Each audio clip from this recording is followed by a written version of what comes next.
The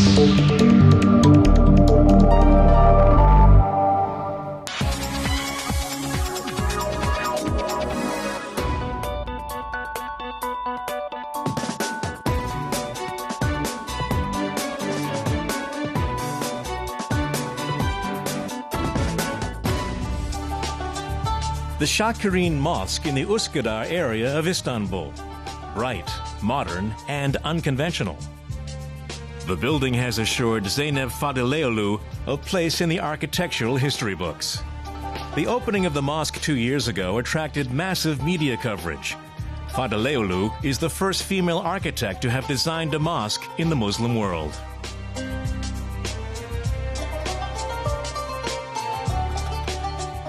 I hadn't understood that as a woman it was so different. I was always very much touched because there was no modern architect or modern designer who had been commissioned a building as such. But understanding that there was no woman heading me was of course another incredible, touchy position, I would say. Zeynep Fadillioglu radically reworked the original plans to create a very modern interior, another break with tradition, since Turkish mosques usually copy the style of their 16th century Ottoman predecessors. Fadillioglu incorporated an unusual amount of glass, for example, and she designed the mosque in such a way that women can also enter through the main hall. It brings everybody together in that, the whole family together, rather than differentiating. What is understood in the late years is like the understanding for women is different and so on. I don't believe in that. It's just that prayer area for women, we reserved mostly the balcony, but it's not that they cannot enter anywhere else. She runs a busy and tight daily schedule. She has her own chauffeur, and her car is effectively her second office. Successful women like Fadillioglu remain underrepresented in the international architecture and design scene. Most high-profile projects are still made by their male colleagues. Colleagues like Rem Koolhaas, Lord Norman Foster, and Renzo Piano.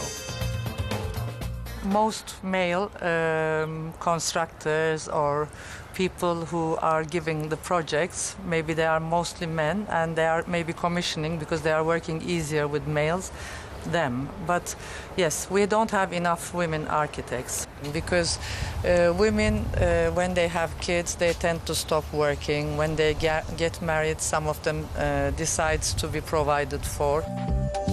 Fadillioglu has always valued being financially independent, although she entered her profession in a roundabout way. After school, she left Istanbul to study computer science in Britain, and later art history and design as well. She then worked as a systems analyst before switching to interior design. She got married and had a daughter, and in 1995, she set up ZF Design. Being her own boss while managing a family proved a challenge.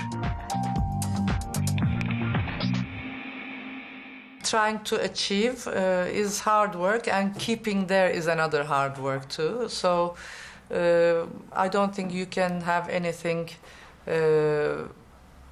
easily. So I have sacrificed a lot. I have sacrificed of having ample time, having pleasure.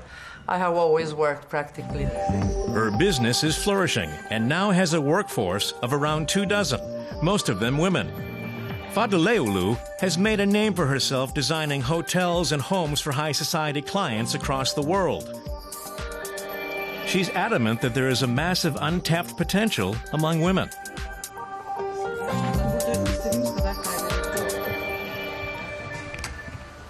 I think when women do things, they really do it properly and they really work hard. And I see the future as people are talking of what kind of powers are we going to have. I think the women power is going to be really very visible in the very near future.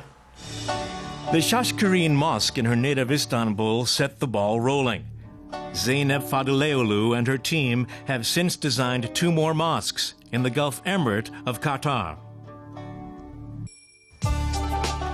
Her future projects are also likely to break with conventions, though the male-dominated work environment probably won't change in the immediate future.